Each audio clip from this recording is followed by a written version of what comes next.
నా దగ్గర ఇప్పుడు ఒక ప్రోడక్ట్ ఉంది మేడం, దాంట్లో ఉన్న ఇంగ్రీడియంట్స్ చెప్తాను నేను. గ్లూకోజమైన్ 1500 మిలీగ్రామ్ ఉంది, ఇది సాచెట్ ఇది.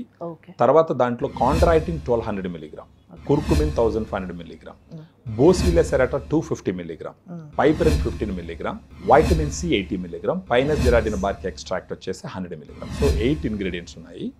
కొల్లాజన్ 40 mg ఉంది. ఇది ఏ రకంగా మోకాళ్ళ నొప్పులు ఉన్న వాళ్ళకి ఆపరేషన్స్కి ఇప్పుడే పోకుండా లేదా ఆపరేషన్ డిలే ప్రివెంట్ చేసే అవకాశాలు ఉంటాయంటారు. సో మోస్ట్ ఇంపార్టెంట్ థింగ్ ఏమవుతుంది అంటే మీరు అన్నట్టు సెడెంటరీ లైఫ్ స్టైల్ ఇవన్నీ రీజన్స్, బట్ లోపల జరిగే సైన్స్ ఏంటి అని అంటే కార్టిలేజ్ డిప్లీట్ అయిపోతుంది, గుజ్జు అనేది తగ్గిపోతుంది, రెండు బోన్స్ మధ్యలో ఉండే గుజ్జు తగ్గిపోతూ ఉంటుంది, ఇన్ఫ్లమేషన్ వస్తుంది. అట్లాంటి సిచ్యువేషన్స్లో ఏం చేయొచ్చు అంటే కొన్ని ఫుడ్ సప్లిమెంట్స్ ఉంటాయండి, విచ్ మీరు ఇంతకు ముందు చెప్పినట్టుగా గ్రాండ్ వాక్లో ఉన్న ఆ ఇంగ్రీడియంట్స్ ఏవైతే ఉన్నాయో glucosamine, chondroitin, curcumin, vitamin C, ఇవన్నీ ఏంటి అంటే they help in formation of cartilage.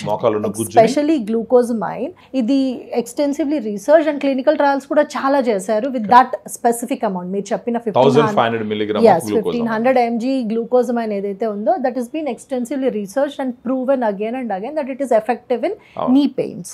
So అది తీసుకోవడం వల్ల డెఫినెట్ గా కార్టిలేజ్ ఇంప్రూవ్ అవుతుంది. 3 months కానీ మీరు వాడినారంటే దెన్ మీ మోకాళ్ళ నొప్పులు కూడా సిగ్నిఫికెంట్ తగ్గిపోయి మీ పనులు మీరు చేసుకునే అవకాశాలు చాలా గట్టిగా ఉంటాయి. Thank you very much.